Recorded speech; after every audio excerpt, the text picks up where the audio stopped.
नमस्कार, मी आकांक्षा अग्रवाल. आज मी आलेली आहे पुणे फेस्टिवलला आणि पुणे फेस्टिवलला जसं की आपण बघू शकतो खूप गर्दी आहे. सगळे कार्यक्रम इथे सादर केले गेले, वेगवेगळे स्पीकर्सला इन्व्हाइट केलं गेलं आणि त्यातून आपल्याला खूप इन्साइटफुल इन्फॉर्मेशन भेटतात. तर सगळ्यांनी पुणे फेस्टिवलला एकदा भेट दिलीच पाहिजे. टाइम्स मध्ये दर्शने विविध पदांवर कार्यरत होते. सध्या ते मुक्त पत्रकार आणि लेखक म्हणून काम करतात. पत्रकारिता आणि लेखन यासोबतच ते अध्यापनाचंही काम करतात. मुंबई विद्यापीठ, झेवियर्स इन्स्टिट्यूट, म्हाळगी प्रबोधिनी या संस्थांमध्ये ते शिकवायला जात असतात. दुसरा गांधी अर्थात राळेगणचे अण्णा हे त्यांनी लिहिलेलं चरित्र प्रसिद्ध झाले. तसेच शोध राजीव गुप्तेचा मीरा आणि महात्मा हे त्यांचे 2 अनुवाद प्रसिद्ध आहेत. माजी पंतप्रधान अटल बिहारी वाजपेयी यांचं दर्शने यांनी लिहिलेलं स्वतंत्र चरित्र खूप गाजलं. आपल्या संयत आणि तटस्थ लेखनासाठी दर्शने प्रसिद्ध आहेत. राष्ट्रीय स्वयंसेवक संघाच्या शताब्दी निमित्त अभ्यास प्रकल्पाचे त्यांचे काम सुरू आहे. आदरणीय सारंग दर्शने, आपलं पुणे पुस्तक महोत्सव हार्दिक स्वागत.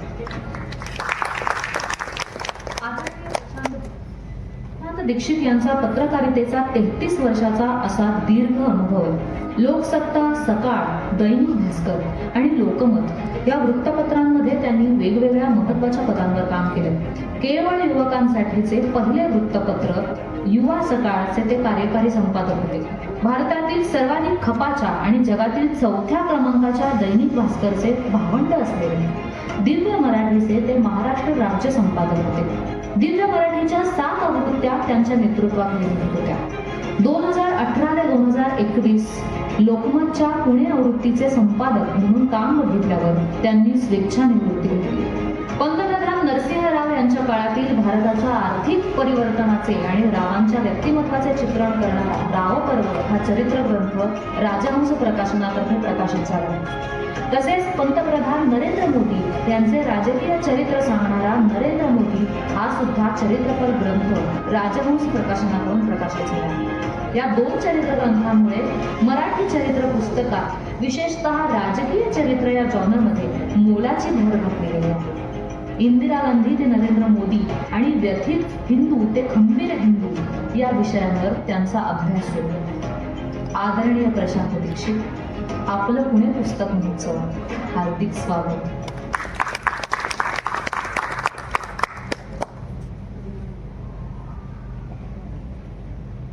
या दोनही मान्यवरांशी संवाद साधणार आहे.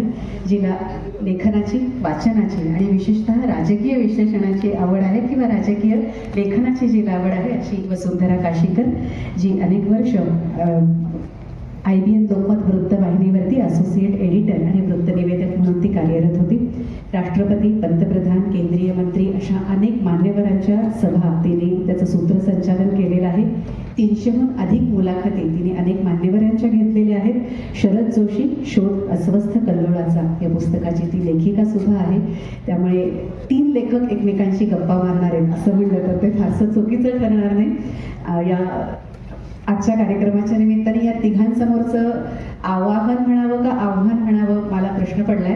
कारण क्रिकेट आणि राजकारण याविषयी बोलायला आपल्या सगळ्यांनाच खूप आवडतं आणि आपल्यापैकी सगळ्यांना असं वाटत असतं की मला त्यातलं खूप कळतं.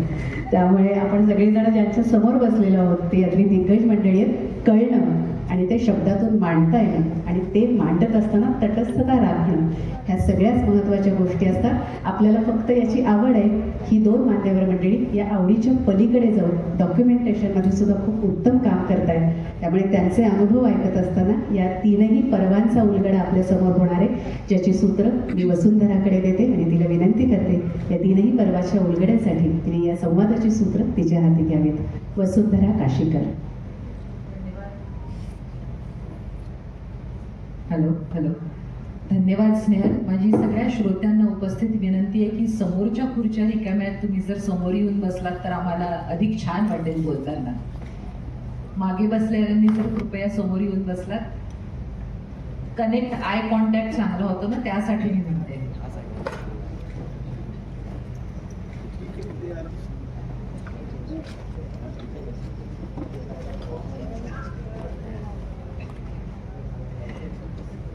सर दुपारी 1 ते 4 ची वेळ आहे पुण्यातली आणि त्यातही इतक्या श्रोत्यांची उपस्थिती ही आपण आपल्यासाठी दाद मानून घ्यायला हरकत नाहीये.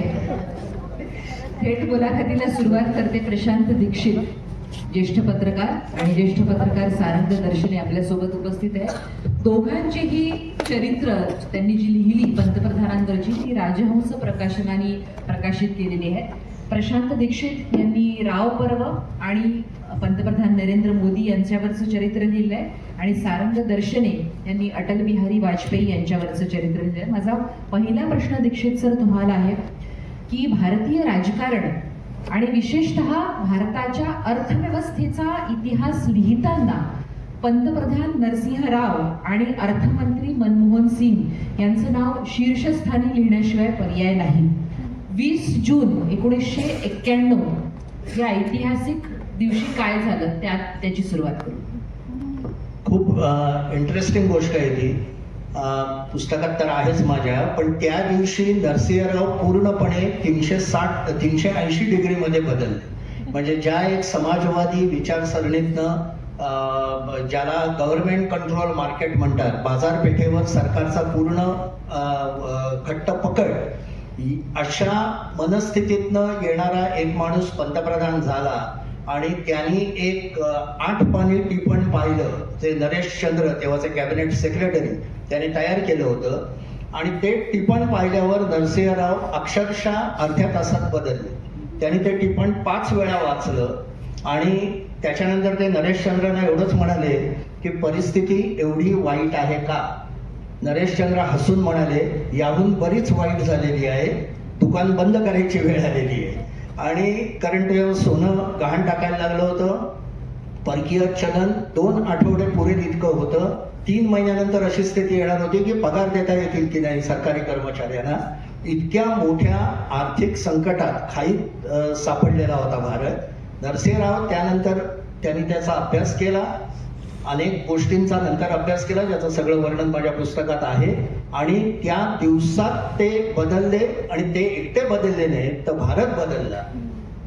आज जो आपल्याला सगळा मध्यम वर्ग सक्षम झालेला, ताकदवान, वेगवेगळ्या गाड्यांची चर्चा करणारा, कम्प्युटरची चर्चा करणारा असा जो दिसतोय, त्याचं सगळ्याचं पायाभरणी ही नरसिंहराव आणि मनमोहन सिंग यांनी केली. आणि त्यातही नरसिंहरावांनी त्याला जे पॉलिटिकल बॅकिंग दिलं या सगळ्याला, तो महत्वाचा आहे. म्हणून 20 जून हा माझ्या मते 15 ऑगस्ट 47 इतकाच महत्वाचा दिवस तो होता की जिथे भारत वेगळ्या एक आर्थिक स्थित्यंतर झालं आणि मोदींमुळे नंतर सांस्कृतिक स्थित्यंतर झालं, असं माझं म्हणणं आहे. अगदी खरं आहे. 1992 आपण खुली अर्थव्यवस्था स्वीकारली, म्हणजे खा उजा, खाजगीकरण, उदारीकरण आणि जागतिकीकरण.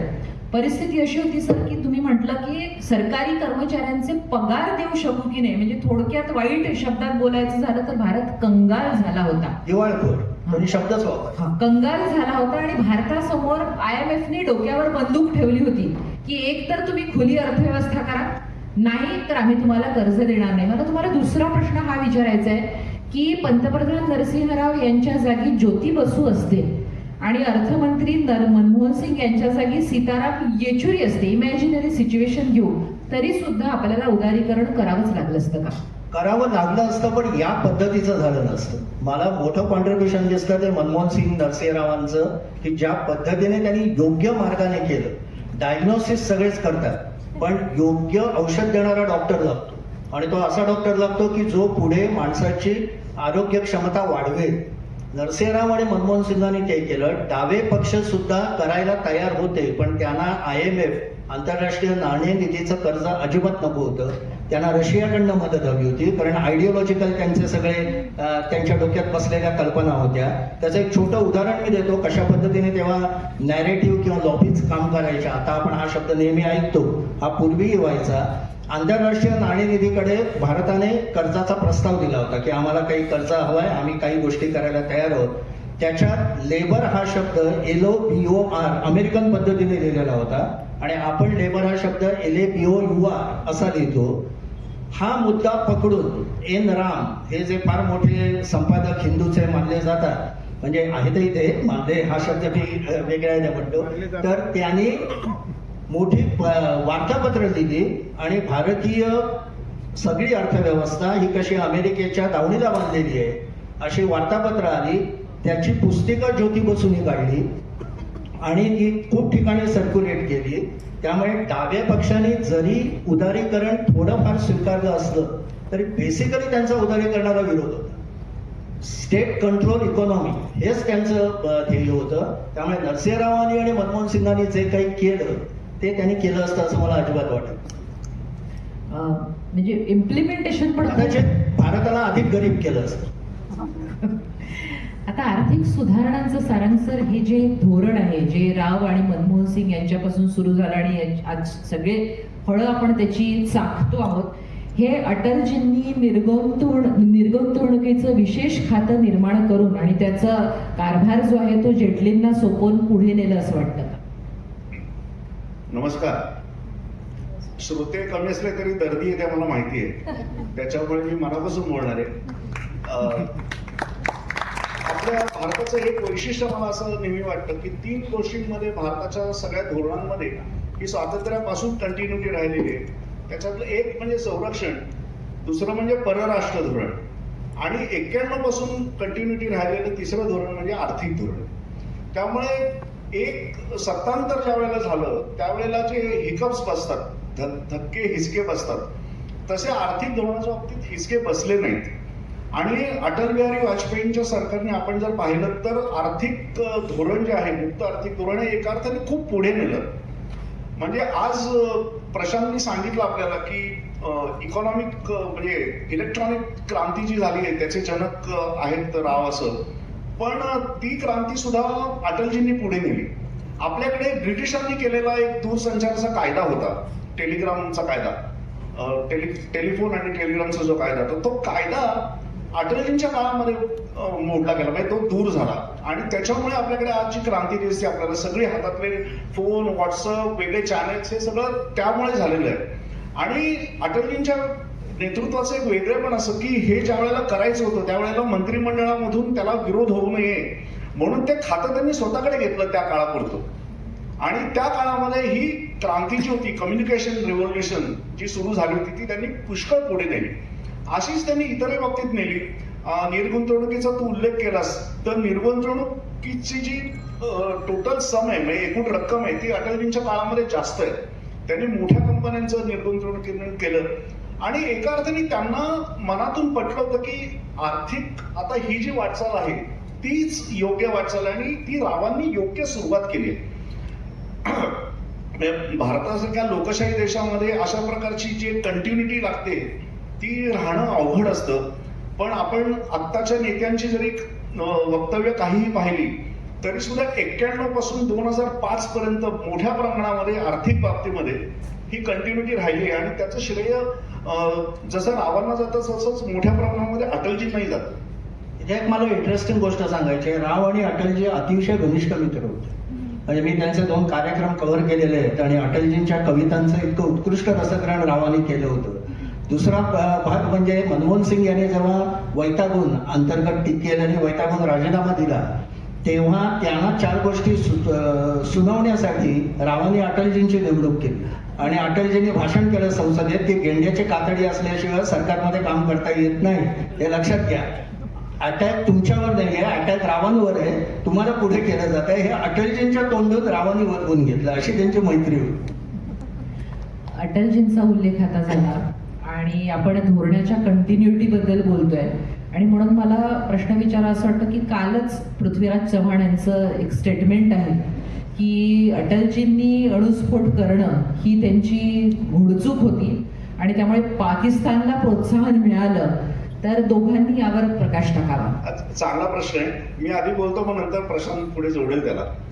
याच्यामध्ये काय असतं, मी आता एका मिनिटापूर्वी जे म्हणालो ती कंटिन्युटी ती डिफेन्स धोरणामधली जी आहे ती या बाबतीत पण होती.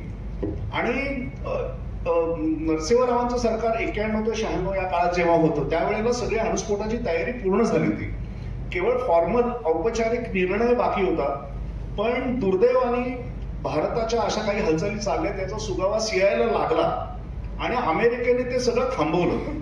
त्याच्या पुढची गोष्ट अशी की ज्या वेळेला वाजपेयींचं 13 दिवसांचं सरकार आलं त्या 13 दिवसांच्या सरकारचा शपथविधी झाल्यानंतरच्या चहापानामध्येच रावांनी अटलजींना असं म्हटलं की अटलजी एक काम राहिलेलं आहे ते पूर्ण करा, आणि त्यांनी हसून मान डोलवली. दोघांनाही त्याचा अर्थ कळला. दुर्दैवाने असं झालं की ते सरकार 13 दिवसात पडलं, आपल्याला माहिती आहे. त्याच्यानंतर देवेगौडांचं सरकार फार टिकलं नाही, मोठे निर्णय घेण्याची क्षमता नव्हती, ते पडलं. इंद्रकुमार गुजराल यांचं सरकार 8-9 महिनेच टिकलं, तेही पडलं. आणि 13 महिन्यांचं सरकार जे अटलजींचं आलं त्यावेळेला हा अणुस्फोटाचा निर्णय झाला, आणि तो अत्यंत सफाईने योग्य पद्धतीने अंमलात आला, गुप्ततेने अंमलात आला. आणि अटलजींचं एक मोठेपण असं ते प्रशांत सांगेल की अटलजींनी त्याचंही श्रेय मला असं वाटतं रावांनाच दिलं. त्यांच्या अंत्यसंस्काराच्या वेळी उघड बोलून दाखवलं. हा आजचं वातावरण बघताना राजकीय नेत्यांमधल्या संवाद, सुसंवाद, मैत्री आणि राजकारणाच्या पलीकडे जाऊन राष्ट्रीय विचार करण्याची वृत्ती, हे या दोघांच्या व्यक्तिमत्वाचं. वाजपेयीने असं म्हटलं होतं की रावाने जाता जाता मला सांगितलं, सामग्री तयार आहे, बटन दाबाव, असं त्यांचं हे होतं. आणि त्याला रावांचा विरोध, म्हणजे रावाने ते थांबवलं होतं याचं कारण असं होतं की तोपर्यंत आपली आर्थिक क्षमता तितकी वाढली नव्हती. कॅल्क्युलेशन असं होतं की आपल्यावर निर्बंध 100% येतील. जेव्हा निर्बंध येतील तेव्हा ते निर्बंध 2 वर्ष तरी सहन करण्याइतकी आपली आर्थिक क्षमता वाढली की अणुस्फोट करायचा, असं ठरलेलं होतं. आणि तेव्हा रावांचं थिंकिंग असं होतं, मी जरा गमतीने सांगतो, ते आपले अब्दुल कलाम यांच्यावर फार नाराज असायचे. ते म्हणाले, खेळणी दाखवतं लहान मुलं तसं हे सगळ्यांना काय काय सांगत सुटतात. ते म्हणाले, बरोबर नाही, असं त्यांचं वाक्य आहे. चंगप्पांच्या पुस्तकात त्याचा उल्लेख आहे. त्यांचं म्हणणं असं होतं की 10 पृथ्वी क्षेपणास्त्र तयार करण्यापेक्षा आधी आपल्याला जनरल मोटर्सची इन्व्हेस्टमेंट महत्वाची. जनरल मोटर्सची भारतातली इन्व्हेस्टमेंट ही 10 पृथ्वी क्षेपणास्त्रांच्याहून जास्त मोठी आहे. आधी प्रायोरिटी त्याला देऊया. पण जेव्हा तेवढी 98 मध्ये आपली क्षमता झाली की 2 वर्ष आपण निर्बंध सहन करू शकतो, तेव्हा वाजपेयींनी तो निर्णय घेतला. आणि ते आपण जगाला सिद्ध करून दाखवलं की भारत आता स्वतःच्या ताकदीवर उभा आहे. कोणी किती निर्बंध घालून दे, जे आताही आपण दाखवतोय की ट्रम्प इतके निर्बंध घालताय तरी भारतात काहीही फरक पडलेला नाही. ही ताकद आणण्याची पायाभरणी नरसिंहराव आणि मनमोहन सिंगांनी केली. आणि एका अर्थाने अटलजींनी जो निर्णय घेतला त्यावेळेला भारत हा आधुनिक महासत्ता होण्याची एक पहिली पायरी आपण चढलो, असं म्हणता येईल. बाबरी मशीद पाडली जाणं ही या देशातली खूप मोठी घटना आहे, देशाचं राजकारण बदलवून टाकणारी घटना आहे. तर बाबरी मशीद पाडली जाणं आणि राम मंदिराची यात्रा, तर जे म्हटलं जातं की कोणीतरी त्याग करतो तेव्हा कोणीतरी मोठा होतो. अडवाणींनी आपल्या प्रतिमेचा त्याग केल्यामुळे उदार प्रतिमेचे वाजपेयी पंतप्रधान होऊ शकले का? 1980 साली भारतीय जनता पक्ष स्थापन झाला, आणि त्यावेळेला आपल्या सगळ्यांना जनता पक्षाची पार्श्वभूमी माहिती आहे. जनता पक्षातून ज्या वेळेला भारतीय जनता पक्ष स्थापन झाला त्यावेळेला भारतीय जनता पक्षाने, म्हणजे भारतीय जनसंघाने आपल्या इतिहासापासून एक थोडं वेगळं वळण घेतलं आणि गांधीवादी समाजवाद असा एक आर्थिक धोरण स्वीकारलं, जे खरं तर प्रकृतीशी सुसंगत नव्हतं. आणि दुसरी गोष्ट अशी की जगभर ज्या पद्धतीचे आर्थिक उदारीकरणाची पावलं पडत होती हळूहळू, त्याला सुद्धा ते सुसंगत नव्हतं. पण हे जे सुरू झालं 1980 साली, ते कुठेतरी बदलणं आवश्यक होतं, हिंदुत्वाकडे परत जाणं आवश्यक होतं. आणि मला असं वाटतं ते काम लालकृष्ण अडवाणींनी केलं. आणि ते काम ज्या वेळेला सुरू केलं तेव्हापासून अटलजी आणि अडवाणी यांच्या नात्यांची एक वीण आपल्याला दिसते. आणि पुढची 2 दशकं झालेली, म्हणजे असं की काही वेळेला अटलजींचा शब्द चालायचा, काही वेळेला अडवाणींचा शब्द चालायचा. आणि असं होत होत भारतीय जनता पक्षाचा पुढचा प्रवास झालेला आहे. आणि त्याचा शेवट समारोप कसा झाला होता, तर मुंबईमध्ये जे भारतीय जनता पक्षाचं अधिवेशन झालं होतं त्यावेळेला अडवाणींनी ते क्रमांक 1 चे नेते असतानाही असं जाहीर केलं की पुढचे पंतप्रधान अटल बिहारी वाजपेयी असतील. शिवाजी पार्कला जे झालं होतं त्यावेळेला त्या सभेमध्ये त्यांनी अशी घोषणा केली होती. एका अर्थाने भारतीय जनता पक्षाला एक खूप मोठा जनाधार मिळवून देण्याचं काम जे अडवाणींनी केलं होतं या आंदोलनाच्या माध्यमातून, ते चूक बरोबर याची चर्चा वेगळी करता येईल आपल्याला. पण तरी सुद्धा जे यश मिळालं तर ते परत त्यांनी अटलजींच्या पदरामध्ये टाकलं. याच्यामध्ये केवळ त्याग नव्हता, त्याच्यामध्ये एक दूरदृष्टी अशी होती की अटलजींचं जे व्यक्तिमत्व होतं ते सर्वांना सोबत घेऊन जाणार होतं. आपण जर एक काल्पनिक असा व्ह्यू चितारला की समजा अडवाणी हे पंतप्रधान पदाचे उमेदवार झाले असते तर काय झालं असतं, तर कदाचित नितीश कुमार त्यांच्याबरोबर आलेही नसते. इतर मित्र ममता बॅनर्जी या अटलजींच्या बरोबर होत्या, त्या फर्नांडिस नसते आले. फर्नांडिस आले एनडीएच नसते, तयार झालं नसतं. त्यामुळे एका अर्थाने अडवाणींनी 2 पावलं मागे येणं हे त्यांच्या पक्षाच्या हिताचंच होतं. आणि त्यामुळे आपल्याला लक्षात येईल की अयोध्येचं जे आंदोलन चालू होतं त्या काळामध्ये अटलजी हे थोडे पक्षामध्ये मागे पडले होते. म्हणजे थोडे नाही, चांगलेच मागे पडले होते. इतके मागे पडले होते की कधी कधी ते दिल्लीमध्ये एकटे असायचे असं म्हटलं जातं. पण हे सगळं चित्र त्या मुंबईच्या सभेमध्ये बदललं आणि आपल्याला पुढचा सगळा त्यांच्या कारभाराचा 6 वर्षांचा काळ माहिती आहे. आपण राव आणि अटलजी यांच्याबद्दल मघापासूनच बोलतो आणि विद्यमान पंतप्रधान मोदी यांच्याविषयी. तर आपण अटलजींचं आणि रावांचं उदार आर्थिक धोरण बघितलं, परंतु काय वाटतं दीक्षित सर की मोदींच्या आर्थिक धोरणावर बराचसा डावा प्रभाव आहे का, आणि म्हणून त्यामुळे मध्यम वर्गाचं राहणीमान आणि रोजगार यामध्ये त्यांना लक्षणीय कामगिरी करता आली नाही? तुम्हाला काय वाटतं? लक्षणीय कामगिरी नाही असंही म्हणता येणार नाही. शेवटी 11व्या क्रमांकावरनं 5व्या क्रमांकावर देश येतो तेव्हा कामं चालूच असतात, उत्पन्न वाढत असतं, मध्यम वर्गाची संख्या वाढते. जी झेप नरसिंहराव आणि मनमोहन सिंगांनी घेतली तशी अद्याप घेता आलेली नाही आणि त्याची कारणं वेगवेगळी आहेत. जसं तुम्ही म्हणालात त्याच पद्धतीने मी मोदींचं असं वर्णन केलेलं आहे की ते विचारात उजवे आहेत, हिंदुत्ववादी आहेत, प्रशासनात डावे आहेत सरकार चालवताना, आणि राजकारणात लोहियावादी आहेत. म्हणजे छोट्या छोट्या पक्षांना बाकी मोठ बांधायची, हे करायची, तिथे तडजोड करायची, असं तिन्हीच ज्या ज्या ठिकाणी जो पत्ता चालेल तो ते हे करतात. दुसरा भाग असा की पुन्हा रावांचं आणि हे घेतलं तर बेसिकली आपला हिंदू समाज किंवा भारतातला समाज हा डावाच आहे. त्याला श्रीमंतांबद्दल प्रेम नाही. श्रीमंत झाला की त्याच्यात काहीतरी खोट आहे, गडबड आहे असं समजणारा एक वर्ग आहे. आणि त्यामुळे मी रावांच्या बाबतचे म्हटलंय की राव हे आर्थिक परिवर्तनाचे नायक झाले पण पालक झाले नाही. अजूनही आपल्याकडे आर्थिक सुधारणांचा मतदार तयार नाही, जो आर्थिक सुधारणांसाठी मतदान करेल, जसं अमेरिकेत करतो, जर्मनीत करतो, काही प्रमाणात ब्रिटनमध्ये करतो. आपण लेफ्ट ओरिएंटेडच आहोत थोडे. आणि संघाचं सुद्धा सगळं तुम्ही RSSचं बघाल तर ते तसंच आहे. त्यामुळे मोदी बरोबर त्या पद्धतीने काम करतात. मोदींनी कॉन्ट्रीब्युशन मोठं हे केलं की डेमोक्रेसी दॅट वर्क्स. म्हणजे चीनच्या समोर असं उदाहरण दिलं, एक त्याच्याबद्दल बोललं जात नाही पण चीन एक जगावर थोपवण्याचा प्रयत्न करतोय की आमची 1 पार्टी सिस्टीम हीच कार्यक्षम असते. कारण आम्ही दाखवलंय केवढं आम्ही झपाट्याने बदल केलेत, कित्येक म्हणजे कोट्यावधी लोकांना श्रीमंत करून टाकलाय. त्यामुळे 1 पार्टी सिस्टीम पाहिजे. भारत हे उत्तर आहे की मल्टी पार्टी सिस्टीम असूनही 80 लाख कुटुंबांना आम्ही मोफत धान्य पुरवतो. हे साधी गोष्ट नाही. गेली 3.5 वर्ष हा देश पुरवतो. किंवा आपण डायरेक्ट ट्रान्सफरमधनं अनेकांना मदत करतो. हे जे वर्किंग, याचे अनेक उदाहरणं आहेत, पुस्तकातही दिलेली आहेत. किंवा कोविडमध्ये ज्या पद्धतीने भारताने त्याला प्रतिसाद दिला, इतक्या संपूर्ण लोकांना मोफत लस काहीही गडबड न होता 3-3 डोस पुरवणं हे अमेरिकेलाही शक्य झालं नाही, इटलीला शक्य झालं नाही. हाहाकार माजला होता सगळीकडे. ही जी कपॅसिटी आपल्या लोकशाही डेमोक्रेटिक सिस्टीममध्ये, किंवा दुसरं एक मोदींचं वैशिष्ट्य म्हणजे मला जे वाटतं की लिगली म्हणजे न्यायालयाच्या मार्फत ते सगळ्या गोष्टी करतात. त्यांनी कुठेही न्यायालयाला बाजूला ठेवलेलं नाही. म्हणजे त्यांच्यावर आरोप झाले त्याचे सुद्धा त्यांनी न्यायालयात उत्तरं दिली. आताही ते SIR पासून सगळ्या गोष्टी न्यायालयाच्या मार्फत करतात. त्यामुळे ही जी सिस्टीम आहे ती सिस्टीम अधिकाधिक कार्यक्षम कशी होईल याकडे त्यांचं लक्ष आहे. पण म्हटलं तसं की जे असे डॅशिंग रिफॉर्म करायला हवे, त्यातला पहिला म्हणजे लेबर रिफॉर्म, तो आता ते करायला सुरुवात केली आहे त्यांनी. ॲग्रिकल्चरल रिफॉर्म, कृषी सुधारणा ज्या त्यांना मागे गेल्या लागल्या. आणि त्याच्यानंतर सर्वात महत्वाचं आहे ते प्रशासकीय रिफॉर्म, ज्याच्यात पोलीस आणि न्याय व्यवस्था. कारण आपल्याकडे गुंतवणूकदार न येण्याचं मोठं कारण आहे म्हणजे कोर्टात एखादी केस गेली की माझे पैसे किती वर्ष अडकतील हे परदेशी गुंतवणूकदाराला शाश्वती नसते. त्यामुळे ते अशाच क्षेत्रात गुंतवणूक करतात जिथे त्यांना अशा पद्धतीचा त्रास द्यायला लागणार नाही. आणि त्या दृष्टीने आता याच आठवड्यात अणु ऊर्जेसंबंधी विधेयक येत आहे. ते विधेयक आलं, म्हणजे टेबल केलं त्यांनी.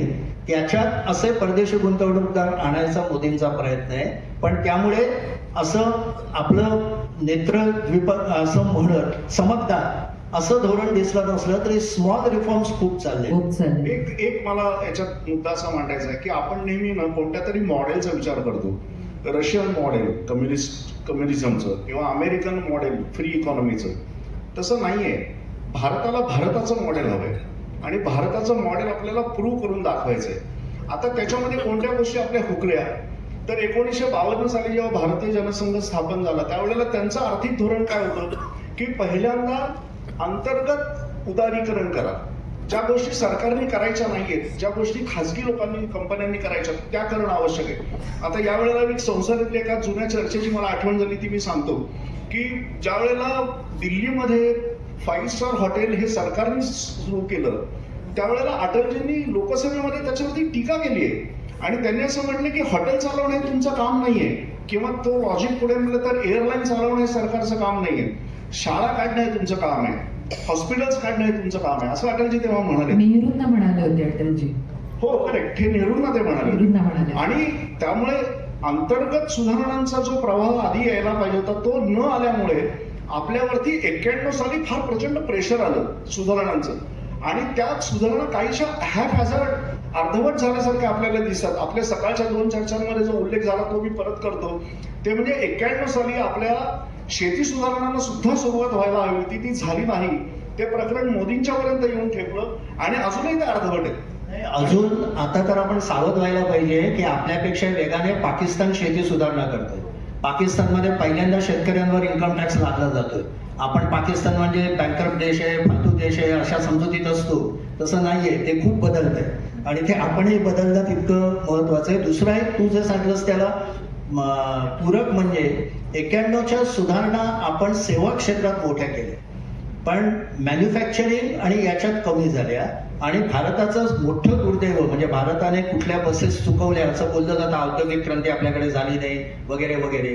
पण विज्ञान आणि तंत्रज्ञान हे मंत्रालय अजूनही दिल्लीमध्ये सर्वात दुर्लक्षित मंत्रालय असतं की ज्याच्या जीवावर अमेरिका जगावर राज्य करते.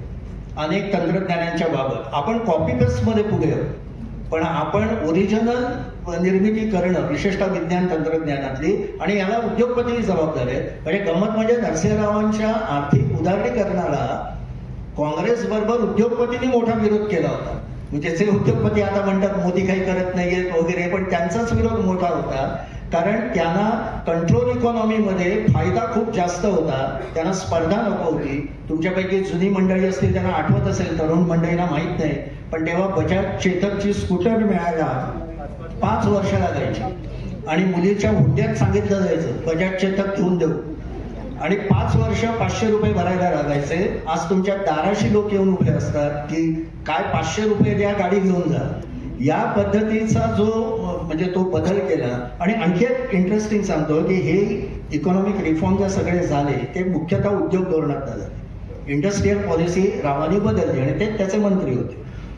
बजेट ज्या दिवशी तेव्हा संध्याकाळी बजेट व्हायचं 5:30 वाजता बजेट जाहीर होणार होतं. सगळे मनमोहन सिंग काय करणार वगैरे याच्यावर तावच्या ताव लिहून येत होते आणि नरसिंहरावांचं उद्योग धोरण हे 11 म्हणजे 0 प्रहर संपला आणि तिचे कुरियन मंत्री उठले आणि ते म्हणाले सरकारचं नवं उद्योग धोरण मी पटालावर ठेवत आहे.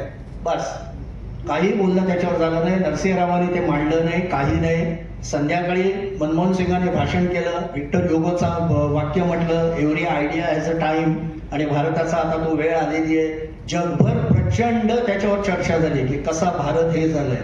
पण खरे रिफॉर्म्स त्या उद्योग धोरणात होते आणि ते 5 दिवसानंतर हिंदू दैनिकाच्या लक्षात आलं की रिअल रिफॉर्म्स आर रिअल.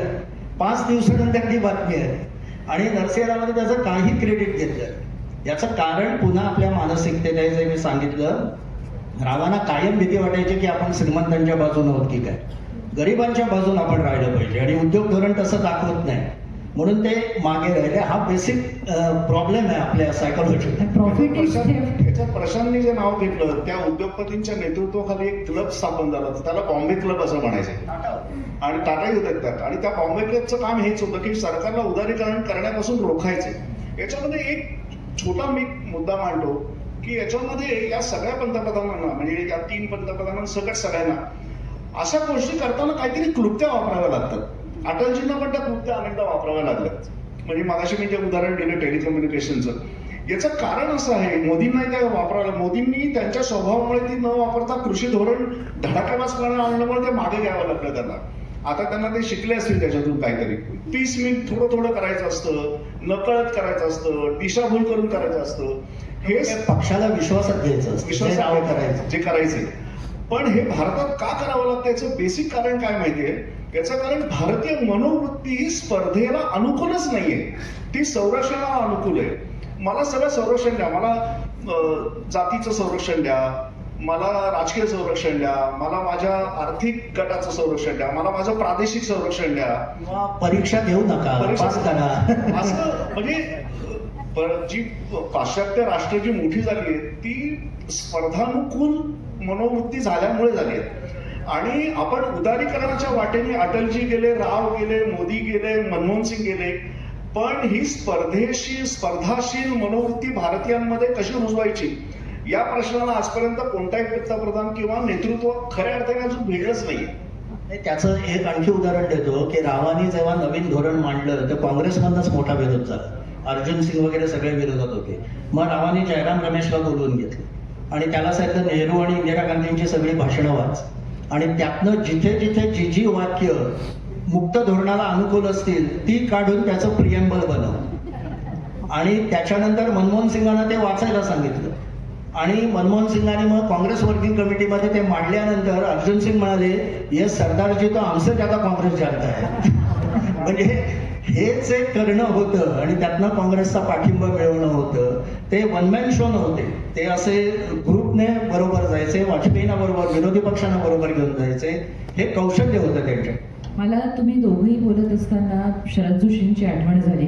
कारण शरद जोशी हे सगळ्यात पहिले नेते भारतातले की ज्यांनी खुल्या अर्थव्यवस्थेचा पुरस्कार केला आणि जे 1992च्या आधीपासून म्हणत होते की भारताने प्रगती करायची असेल तर अर्थव्यवस्था ही खुली करायला पाहिजे. आणि त्यांनी एक खूप सुंदर उदाहरण दिलं होतं की सततच्या सरकारच्या संरक्षणामुळे काय होतं तर माणसाचा आत्मसन्मान कमी होतो, त्याचा आत्मविश्वास गमावला जातो, छोट्या मोठ्या गोष्टींसाठी सतत सरकारकडे आशाळभूतपणे पाहण्याची वृत्ती निर्माण होते. आणि त्यांनी एक उदाहरण दिलं होतं चांदवडच्या शिदोरीमध्ये, म्हणजे चांदवडला जी परिषद घेतली होती ते एक 60 वर्षांची म्हातारी त्यांना भेटायला आली आणि सोबत 5 वर्षांचा नातू होता. नातू म्हणजे पुरुष आहे. आणि ती त्यांना म्हणाली की म्हणे साहेब तुमच्या सभेला यायचं तर याला सोबत घेतलं, पुरुष माणसाची सोबत असलेली बरी. तर अशी आपल्या DNA मध्ये समाजवाद आलेला आहे. मला प्रश्न सर तुम्हाला हा विचारायचा आहे की जे धडाडीचे रिफॉर्म्स होते, आज सकाळी मी विलास शिंदेची मुलाखत घेतली त्यातही त्यांनी मान्य केलं की कृषी सुधार कायदे अत्यंत आवश्यक होते मोदींनी आणलेले, ते त्यांना मागे घ्यावे लागले दुर्दैवाने. तर हे राजकीय पाठबळ मिळवण्यासाठी मोदी अपयशी ठरले का? कमी पडतात, 100% कमी पडतात. कारण मोदींचा स्वभाव तसा आहे, ते वन मॅन, म्हणजे ते इतके धडाडीने एकट्याने काम करण्याची त्यांचा वकूफ पण आहे, क्षमता पण आहे, ताकद म्हणजे बुद्धिमत्ता पण आहे आणि सर्वात महत्वाचं म्हणजे बहुमत आहे, जे रावांना नव्हतं. पण हे कसं केलं जातं त्याचा एक किस्सा सांगतो नरसिंह रावांच्या बाबत. मनमोहन सिंगांनी एका मगाशी मी म्हटलं तसा राजीनामा दिला, त्यांनी 3 वेळा राजीनामे दिले होते आणि 4थ्या वेळी पण म्हणाले तेव्हा राव वैतागले, म्हणाले बुढे को जाने दो, मग आता मी बघेन काय करायचं. तर इथपर्यंत झालं होतं. पण महत्वाचा भाग म्हणजे जेव्हा त्यांनी दुसऱ्या वेळी राजीनामा दिला आणि ते जाहीर करून बसले मी राजीनामा देणार आणि मागे घेणार नाही, मग पळापळ सुरू झाली, त्यांचं मन वळवायचा प्रयत्न झाला. मग नरसिंहरावांनी आपले PK शारदा प्रसाद त्यांना आपले प्रसाद त्यांना पाठवलं, नाही शारदा प्रसाद इंदिरा गांधींचे होते, हे पुढचे, तर त्यांना पाठवलं आणि सरदार ते म्हणाले अहो तुम्ही आयत्या वेळी असा राजीनामा मध्येच कधीतरी द्याल तर आपले सगळी रिफॉर्मची प्रोसेस थांबेल, देश अडचणीत येईल, तुमच्या नावाला महत्व आहे, तुमच्या प्रतिमेला जगात महत्व आहे.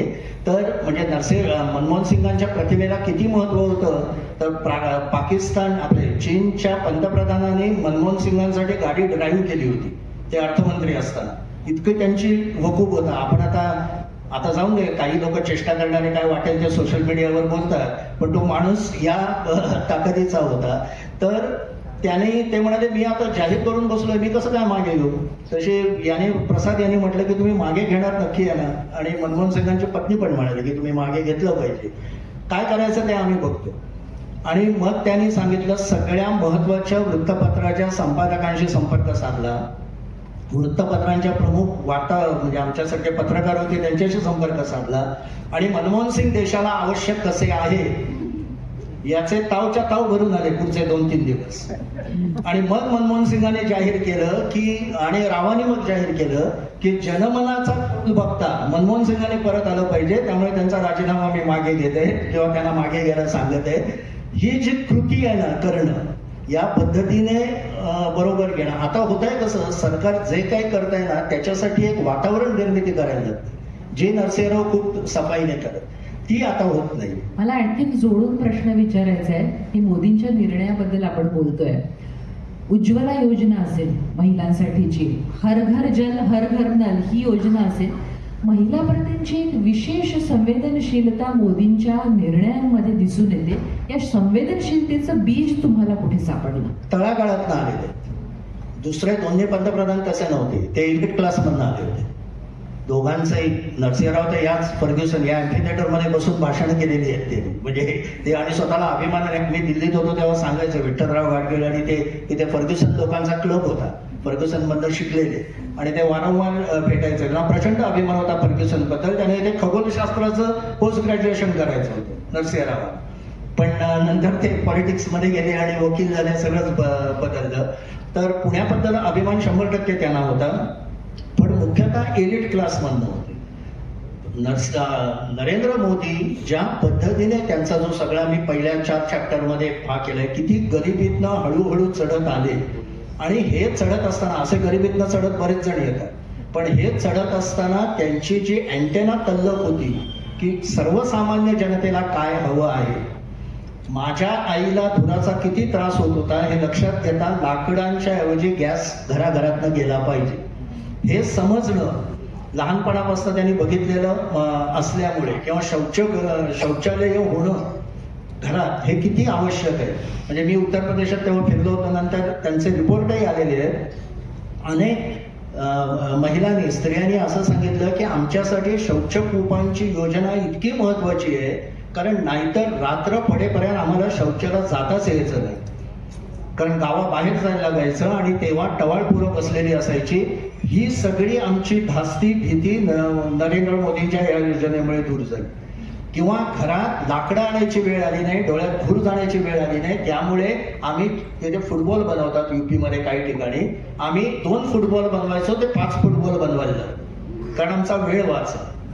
या ज्या गोष्टी आहेत ना, किंवा हर घर नळ हे जे म्हणतात ना, हे तळागाळातनं डोळसपणे वर आल्यामुळे, सगळे तळागाळातनं वर आलेले आपले नगरसेवक पण आलेले असतात तळागाळातनं, म्हणजे डोळसपणे वर येणं लागतं, ते नरेंद्र मोदींचं वैशिष्ट्य. अगदी. मला सारांसारी यालाच अनुसरून तुम्हाला प्रश्न विचारायचा. आपण व्यक्तिमत्वांची चर्चा करतोय पंतप्रधानांच्या. तुम्ही जसं म्हटलं की राव एलिट क्लासमधून आले होते. वाजपेयींकडे जर आपण बघितलं तर काव्यशास्त्र, विनोद यांची आवड असेल, अभिवजातता असेल किंवा उदार मतवाद असेल, हे सगळं बघता ते नेहरू स्कूलमध्ये जास्त मोडतात असं वाटतं का? अटलजींना स्वतःला ते नेहरूंचे वारसदार आहेत असं म्हटलेलं आवडायचं. नेहरूंचे त्यांच्यावरती बरेच संस्कार होते. एक 2-3 आठवणी सांगतो. एक म्हणजे अटलजी ज्या वेळेला पहिल्यांदा खासदार म्हणून निवडून आले, त्यावेळेला त्यांच्या पक्षाचे फक्त 3-4 खासदार होते आणि बसायची जागा पण खूप मागे होती. अटलजींच्या आवडीचा विषय परराष्ट्र धोरणाचा, परराष्ट्र खातं पंडितजींकडे. अटलजींनी पहिल्यांदा अशी सुरुवात केली की ते हिंदीत बोलायला लागले. तोपर्यंत परराष्ट्र धोरणाची सगळी चर्चा इंग्लिशमध्ये व्हायची. ती आल्यानंतर पंडितजींच्या लक्षात आलं की हा तरुण खासदार हिंदीत बोलतोय. नेहरूंचं मोठेपण असं की नेहरू स्वतः प्रदीर्घ उत्तरं हिंदीत द्यायला लागले आणि हा एक मोठा शिफ्ट होता आपल्या कामकाजामधला. दुसरं असं झालं की 4 खासदार असल्यामुळे जागा मागे, बोलायला वेळ कमी मिळायचा. ते पंडितजींच्या लक्षात आल्यानंतर त्यांनी सभापतींना सांगितलं की हा खासदार भविष्यातला महत्वाचा माणूस आहे, याला तुम्ही जास्त वेळ द्या, पक्ष बाजूला ठेवा. जनसंघाला 2 तास मिळत असतील एकूण, तर याला जरा आणखीन थोडा वेळ द्या. तर तसा वेळ ते द्यायला लागले. तिसरी गोष्ट अशी की ज्या वेळेला परदेशी पाहुणे यायचे त्यावेळेला पंडितजी अटलजींची ओळख हा आमचा भविष्यातला महत्वाचा नेता अशी करून द्यायची. आता ह्याला एक औदार्य लागतं आणि ते पक्षाच्या पलीकडे जाणारं औदार्य लागतं. ते सध्या आहे की नाही हा सगळा चर्चेचा बाजूला ठेवूया आपण. हे आपण जुन्या आठवणी काढतोय. आता हे रेसिप्रोकेट कसं व्हायचं, तर एक पुढची एकदम काही वर्षांनंतरची आठवण सांगतो. ते म्हणजे अटल बिहारी वाजपेयी 1977 साली पहिल्यांदा परराष्ट्र मंत्री झाले. जनता पक्षाचं जनता राज्य जे आणीबाणी नंतर आलं होतं त्यावेळेला. आणि ते स्वतःच्या कार्यालयामध्ये गेले. कार्यालयामध्ये गेल्यानंतर पहिल्याच दालनामध्ये त्यांच्या लक्षात आलं की अरे या भिंतीवरचं पंडितजींचं चित्र दिसत नाहीये, तैलचित्र किंवा जो फोटो होता तो, ते तिथेच बसले आणि म्हणाले हे कुठे गेलं तैलचित्र. तर ते कोणीतरी एखाद्या अतिउत्साही ब्युरोक्रॅटने काढून ठेवलं होतं. कारण राजा बदलला ना, राजापेक्षा राजनिष्ठ लोक असतात ना. अटलजींनी तिथे बसून ते चित्र तिथे लावायला लावलं आणि मग ते त्यांनी त्याचा कारभार स्वीकारला. आता याच्यामधून पण एक मोठेपण दिसतं किंवा पक्षाच्या पलीकडे जाऊन विचार करण्याची जी वृत्ती आहे ती त्यांची दिसते. नेहरूंचं आणि अटलजींचं असं एक नातं होतंय. पंडितजी जेव्हा गेले त्यावेळेला ठिकठिकाणी शोकसभा झाल्या आणि शोकसभेमध्ये एक नेता हा अत्यंत आक्रोशाने बोलायला लागला. तेव्हा अटलजी उभे राहिले. त्यांनी त्याला बसवला खाली आणि मी असताना असं बोललेलं मला चालणार नाही असं म्हणून त्यांनी तिथे सभात्याग केला. ते निघून गेले त्या सभेतून. म्हणजे बोलण्यामधलं पण एक संस्कृती जपायला पाहिजे. हे आता मी याचं आणखीन एक थोडंसं एक्सटेन्शन सांगतो. ते म्हणजे चीनचा हल्ला ज्या वेळेला भारतावरती झाला त्यावेळेला पंडितजींवरती आणि सरकारवरती अटलजींच्या इतकी कडक टीका दुसऱ्या कोणी केली नाही. अत्यंत कडक टीका केली आणि नुसती टीका केली नाही तर 1955-56 पासून जे विरोधी नेते चीन बद्दल धोक्याचा इशारा देत होते त्याच्यात अटलजी एक प्रमुख होते. आणि आपण जर महाजालामध्ये गेलात तर आपल्याला अटलजींची भाषणामागून भाषणं संसदेतली दिसतील आणि चीनच्या धोक्याबद्दल ते सविस्तर स्पष्ट बोललेले आहेत. आणि असं असूनही 1962 साली हा प्रकार झाला तेव्हा त्यांनी he did not spare even Pandit Jawaharlal Nehru. आपल्याला वेळ कमी आहे त्याच्यामुळे अगदी शेवटचे 2 प्रश्न घेईन. मोदींविषयी बोलतोय, अटलजींविषयी बोलतोय आणि हिंदुत्व हा विषय आला नाही तर मुलाखत अपुरी राहील. मोदींचं हिंदुत्व आणि वाजपेयींचं हिंदुत्व याच्यामध्ये काय फरक आढळतो? मला बराच फरक दिसतो. सारंगला पटणार नाही पण मला बराच फरक दिसतो. त्याच्यात एका वाक्यात फक्त संवेदनशीलतेचं सांगतो. मोदींचं मला जे वैशिष्ट्य वाटतं ते म्हणजे एखादा व्यक्ती नेता संवेदनशील असतो, त्याला विषय कळतात, त्याबद्दल कळकळ असते, करावंसं वाटतं, करावंसं वाटणं आणि प्रत्यक्ष करणं. ते प्रत्यक्ष करताना सत्ता राबवावी लागते, प्रशासन आपल्या पायाखाली ठेवायला लागतं, त्याला डायरेक्शन द्यायला लागते, करवून घ्यायला लागतं का, हे सगळं मोदींनी केलं. मोदींकडे फक्त संवेदनशीलता नव्हती म्हणून त्यांनी फक्त हिंदुत्वावर मतं नाही जिंकली, त्यांनी गुजरात मॉडेल उभं केलं. जे मॉडेल भारतातल्या अन्य राज्यांना वाटायला लागलं, महाराष्ट्रासारख्या सुद्धा, की गुजरात सारखं आपल्याकडे व्हायला पाहिजे. हे जे सत्ता राबवण्याचं पुढचं अंग असतं ना ते अनेक संवेदनशील लोकांकडे नसतं. म्हणून मग लेखक वगैरे राजकारणी का होत नाहीत, कारण ते संवेदनशील असतात पण पुढे सत्ता राबवण्यासाठी राजकारण करण्यासाठी जे ताकद वेगळं मनोबल लागतं ते, आणि ते त्यांनी कमवलं गुजरात याच्यापासून. आणि हिंदुत्वाच्या बाबत म्हणावं तर कदाचित मी चुकत असेल, सारं दुरुस्त करेल, पण मुळात अटलजी आर्य समाजी होते आणि आर्य समाजाचं हिंदुत्व आणि मोदींचं हिंदुत्व यात बेसिक फरक आहे. माझ्या मते मोदींचं हिंदुत्व जर का आपण नीट मार्ग काढला तर भगिनी निवेदितांनी, तुमच्यापैकी किती जणांना माहिती आहे कल्पना नाही, भगिनी निवेदितांचे 10 खंड आहेत. त्यातल्या एका खंडातला अर्धा भाग हा अग्रेसिव्ह हिंदुत्व या नावाने, अग्रेसिव्ह हिंदुत्व हे त्याचं हेडिंग आहे. आणि भगिनी निवेदितांनी तेव्हा जे मांडलेलं होतं, जे पुढे योगी अरविंद आणि यांच्यापासून आलं, टिळकांपासून काही जणांनी प्रेरणा घेतली होती, ते हिंदुत्व म्हणजे पुढे ते सावरकरांसारखं आहे. म्हणजे मी म्हणतो मोदींचं कॉन्ट्रीब्युशन सांस्कृतिक काय, तर अहिंदू लोकांनाही राज्यघटनेचे सर्व अधिकार देणारा हिंदू देश. म्हणजे राज्यघटना ही सर्वांनी, जे सावरकरांनी पहिल्यापासून म्हटलं होतं, सावरकरांचं हिंदुत्व हे कोणाच्या विरोधात नव्हतं. मुस्लिम घ्या, जैन घ्या, कुठल्याही समाजाला पूर्ण अधिकार तेच आहेत जे हिंदू नाही, पण तरी आम्ही हिंदू राष्ट्र आहोत.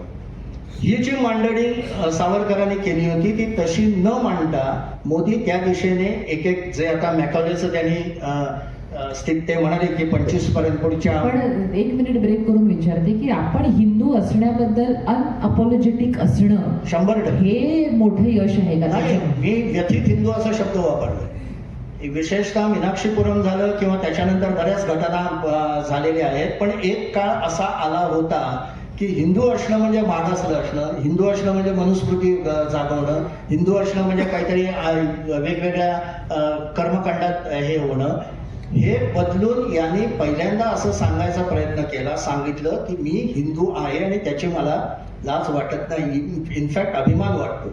आणि एक छोटंसं उदाहरण देतो वाक्यरचनेनं कसं होतं की मगाशी मी म्हटलं तसं मनमोहन सिंगांनी जो ट्रान्सफॉर्मेटिव्ह बजेट मांडलं आपलं, तेव्हा त्यांनी विठ्ठल युग सांगितलं की every idea there is a time. आणि हा एलिट क्लास जो मी लुटियन्स दिल्ली बघतो, म्हणजे मी पाहिलेली आहे की लुटियन्स दिल्लीत असताना ती बऱ्याच गोष्टी ठरवते काय देशाने करायचं, त्यांना मोदींनी पूर्ण बाजूला केलंय. त्या लोकांनी तेव्हा टाळ्या वाजवल्या होत्या, कारण त्यांच्या लेखन वाचनात सगळ्यात युरोपीय संस्कृती होती. मोदींच्या सगळ्या भाषणामध्ये तुम्हाला भारतीय संस्कृतीचे रेफरन्स कळतात. म्हणजे मोदी सांगताना असं म्हणतात की रामकाज किए बिना मन को कैसे विश्राम. हे लुटियन्स एलिट किंवा आमच्यासारखे संपादक नाकमुरडतील, पण सर्वसामान्य माणूस जो आहे त्याला ते कुठेतरी भावतं. किंवा काल त्यांनी जी नवीन योजना आणली आहे, महात्मा गांधींचं नाव बाजूला करून रामजी आणलं तिथे, हे रामजी आणलं, हे अशा गोष्टी मोदी बरोबर करतात. आपल्याला शेवट करायचं. मला थोडं बोलायचं याच्यात. 2-3 गोष्टी पटकन सांगतो. एक म्हणजे काय असतं की कोणती विचारसरणी ही आपल्याकडे मोनोलिथ म्हणजे एकाश्म नसते. हिंदुत्व हे एकाश्म गोष्ट नाहीये. हिंदुत्वाचा एक मोठा रंगपट असतो, डाव्या विचारांचा पण एक मोठा रंगपट असतो आणि त्याच्या वेगवेगळ्या श्रेणी असतात. त्या प्रत्येक श्रेणीवरती एक नेता कायमचा राहतो असंही नसतं, ते बदलत जातं. अटलजींची सगळ्यात गाजलेली कविता कोणती? हिंदू तनमन हिंदू जीवन हिंदू रगरग मेरा परिचय. आता याहून हिंदुत्व अजून काय असणार ना. दुसरी एक आठवण सांगतो. 1967 साली भिवंडीमध्ये पहिली प्रचंड मोठी दंगल झाली, हिंदू मुस्लिम दंगल झाली होती. सगळे देशातले नेते तिथे आले वगैरे वगैरे, गाजली ती देशभर. संसदेमध्ये भाषण करताना अटलजी असं म्हणाले की अब हिंदू मार नहीं खाएगा, आणि ते वाक्य देशभर नाही जगभर गाजलं. आता या वाक्यामध्ये 2 गोष्टी आहेत. हे वाक्य काढून टाकायची मागणी काँग्रेसच्या सदस्यांनी केली, त्यावेळेला इंदिरा गांधी उभ्या राहिल्या आणि त्या म्हणाल्या की नाही, हे वाक्य ठेवा. अटलजी किती जातीय बोलतात हे पुढच्या पिढ्यांना कळू दे, म्हणून इंदिरा गांधींनी ते ठेवलं वाक्य. एका अर्थाने चांगलं केलं त्यांनी, म्हणजे उपकारच केले. पण पुढची गोष्ट अशी की अटलजी म्हणाले हिंदू मार नाही खायगा, हिंदू मार देगा असं नाही ते म्हणाले. म्हणजे एका अर्थाने त्याच्यात पण एक हिंदूच्या डिफेन्सचा एक मुद्दा आहे.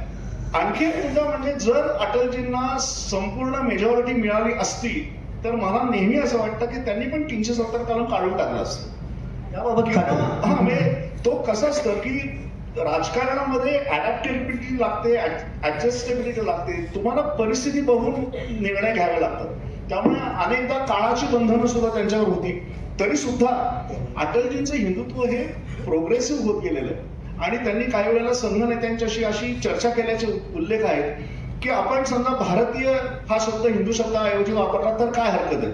आणि ते एका अर्थाने चूक नाहीये. याचं कारण असं की आपण भारत माता की जय म्हणतो आणि त्यांच्या पक्षाचं नाव त्यांनी भारतीय जनता पक्ष ठेवलं, हिंदू जनता पक्ष ठेवलं नाही.